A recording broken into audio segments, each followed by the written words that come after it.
سب سے پہلے واقعہ یہ تھا کہ میرے جو بھائی زمین پر تھے، جو پہلے سے یہاں لوگ رہ رہے وہ جانتے ہیں، 2 سال پہلے 1 سال پہلے مر گیا، اس کو سانپ نے ڈسا تھا، اور ہم ایک جگہ لے جا رہے تھے جہاں پر سانپ کے ڈسے کو دم کیا جاتا ہے۔ میری والدہ صاحبہ بھی تھی، وہ بہت رو رہی تھی۔ بس کو رکوایا ایک مسافر نے، اور نیچے اترا ایک آدمی، اور اس نے میری والدہ کو کہا کہ اماں آپ مجھے 3 دفعہ کہے کہ اس کو دم کریں، اور پھر اس نے دم کرنا شروع کر دیا، اور میرے بھائی کو کہا سیدھا واپس گھر جاؤ، سکورتا نہیں، اس مار مار نیچے ختم دیا، وہ بالکل ٹھیک ہو گیا، یہ اکھڑاس پانے میں بس واپس گئی چھتا درگاہ تا لڑ نشی فقیر بابا دروانو التا دم دیر مشہور درا گئی۔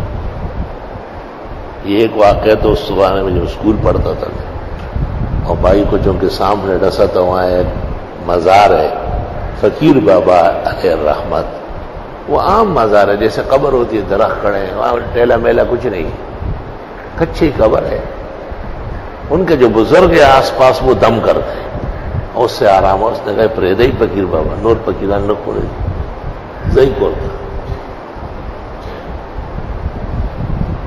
دوسرا،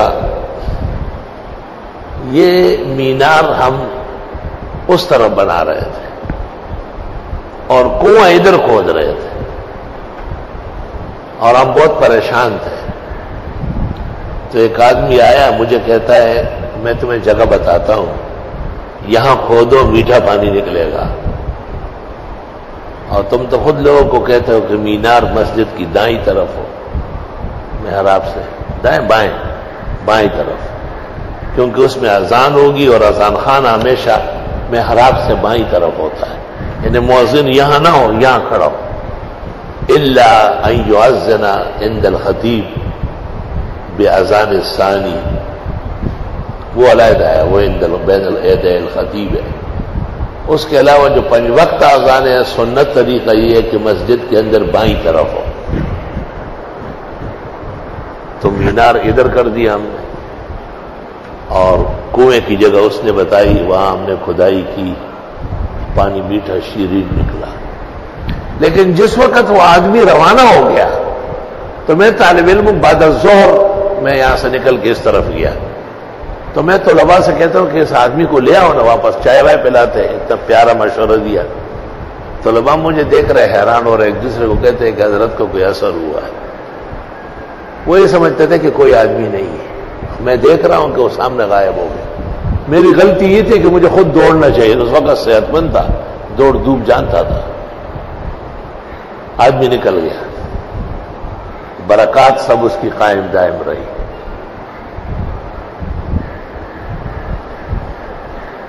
ایک جگہ میں امام تھا،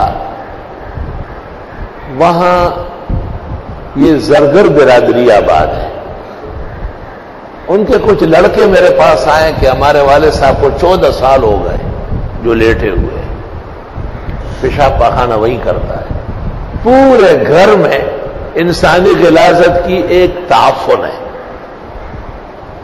اور میری والدہ تقریباً دیوانی ہو گئی خدمت کر کے، اور ڈاکٹروں کا کہنا یہ ہے کہ یہ بچے گا نہیں، اور اسی طرح 50 سال بھی رہ سکتا ہے لنگڑا شل ہو کر۔ ایسی کوئی تدبیر جائز ہے کہ یہ مر جائے؟ کوئی انجیکشن لگائے، دوا دے دے؟ میں رابعہ یا خامسہ بنوری ٹاؤن پڑھتا تھا، اور بڑا حیران ہوا کہ ایسا فتویٰ بھی لوگ مانگ سکتے کہ باپ کو خود مارے اگرچہ بیمار ہے۔ میں نے کہا یہ میرا کام نہیں، میں تو استاد سے پوچھوں گا، وہاں جا کے بنوری ٹاؤن سے پتہ کروں گا۔ تو میری ایک عادت ہے کہ کچھ اور باتیں بھی کر لیتا ہوں۔ میں نے کہا کاش کہ کوئی دنیا میں قابل عامل ہوتا، اس کا کام تھا اس کو اٹھانا۔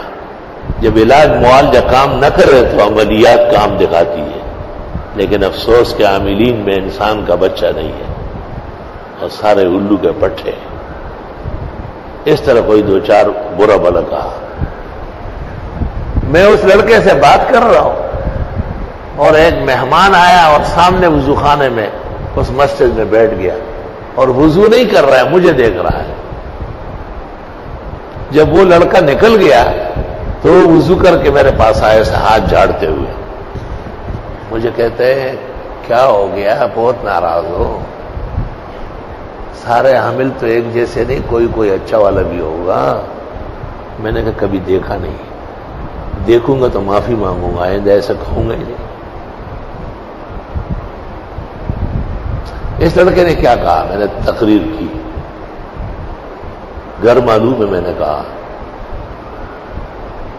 چند باتوں کی پابندی کر سکیں گے؟ میں نے کہا بالکل، جو آپ کہیں گے کروں گا۔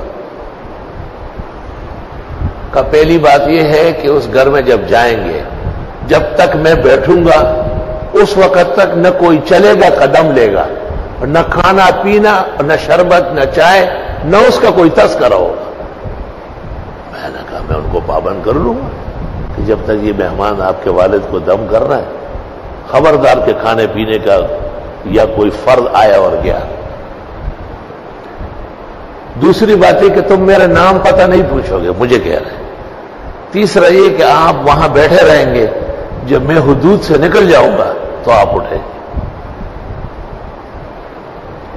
تو مجھے کہا کوئی بے ادبی تو نہیں ہوئی، ان میں کوئی خلاف شرع بات ہے؟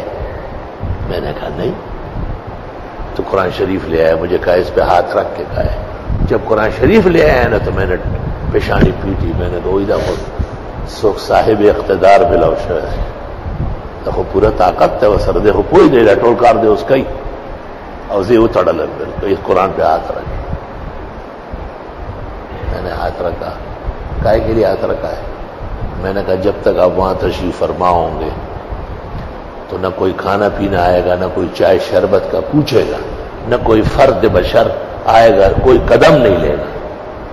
دوسرا یہ کہ میں آپ کے نام پتہ نہیں پوچھوں گا، اور تیسرا یہ کہ جب تک آپ غائب نہ ہوئے ہو میں اٹھوں گا نہیں وہاں۔ پھر مجھ سے پوچھتے بے ادبی تو نہیں، آپ خفا تو نہیں ہوئے؟ یہ تو آپ کو عجائب دکھانے کے لیے ہو رہا ہے۔ مجھے کہ چلے، چلے قریب جگہ تھی، 5-10 منٹ میں ہم وہاں پہنچ گئے۔ اس کے بیٹوں کو بلایا باہر، میں نے کہا اور کون کون ہے گھر میں؟ کہا امی ہے۔ میں نے کہا سب بات سنو میری، یہ ساری باتیں ان کو ایک ایک کر کے بتائی اور ہم اندر داخل ہو گئے۔ جب اندر داخل ہوئے تو وہ ایسے پنجوں پہ ہو گیا اور اس کو کہتے ہیں یہ کونا توڑو، یہ کونا توڑو۔ ہر کونے سے کمبل نکلتا ہے، اس میں سڑا ہوا گندا گوشت کا پھینکو باہر۔ اور جب میں نہیں دیکھتا ہوں تو میری طرف دیکھتا ہے ایسا، اور وہ شل جو پڑا ہوا تھا اس کو کہتے ہیں اٹھو اٹھو۔ 14 سال سے پڑا ہوا تھا، وہ اٹھا، کہا دیوار پکڑو، دیوار کے ساتھ ساتھ چلو، اٹھ گیا۔ جب دیوار ختم ہو گیا کہ خود چلو، روانہ ہو گیا۔ اس کے بیٹے کو کہا تولیہ، صابن، جوڑا لے جاؤ، کپڑا مسجد میں نہلا کے اور 2 رکعت پڑھوا کے حضرت کی مسجد میں اور یہاں لے آؤ۔ وہ چلا گیا، میں بیٹھا ہوا ہوں، یہ بھی بیٹھا ہے۔ 15-20 منٹ میں واپس آ گئے۔ مجھے کہتے ہیں کوئی طاقتور خیر کا عامل نظر آیا؟ میں نے کہا بالکل۔ میں رونے لگا، میں نے کہا آپ نے بہت زیادہ احسان کیا لیکن مجھے بالکل باندھ دیا۔ ایس جیسے بہت غلام آپ کے پیروں میں ہوں گے، یہ ایک تھوڑا ہی ہے، دیکھیں ذرا آپ دم میں نبھا دینا، وہ یہ ایک تھوڑا ہی ہے، ایسے خدا کے بہت بندے ہوتے ہیں۔ یہ آپ کو دکھانا چاہتا تھا میں۔ اور بس آخری مجھ سے ہاتھ ملایا اور میرا سینہ چھوما اور مجھے کہا میرے سر پہ ہاتھ رکھو، کہ آپ درس حدیث دیں گے، تفسیر دیں گے۔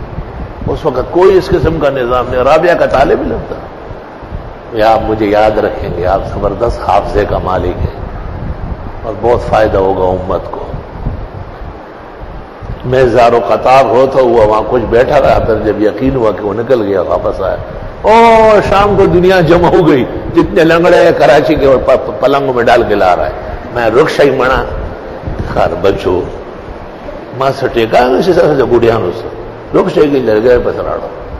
اس لیے مجھ سے تو ایک قابل قدر ہستی نکل گئی تھی.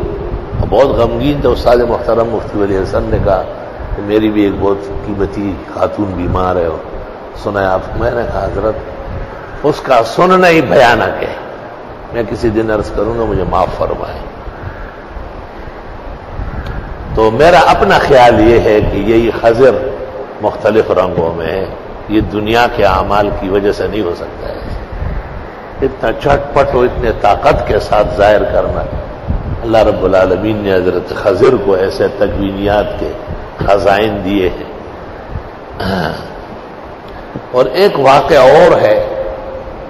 ان دنوں میں میری ترجیح موت خضر کو ہو گئی تھی اور باقاعدہ درس کے بعد مجھ سے لڑنے آیا. مجھے کہا آپ کی شان کے لائق نہیں ہے اس طرح باتیں. میں جی یہ تو میں نے بعض بزرگوں پہ اعتماد کیا. کل میں دوبارہ درس دوں گا اور حیات ثابت کروں گا. کہ آپ کے استاد میں کوئی ممات کا قائل تھا؟ میں نے کہا نہیں. کہا بس اسی پہ قانے رہو. میں نے کہا نہیں ہوں، وعدہ کرتا ہوں.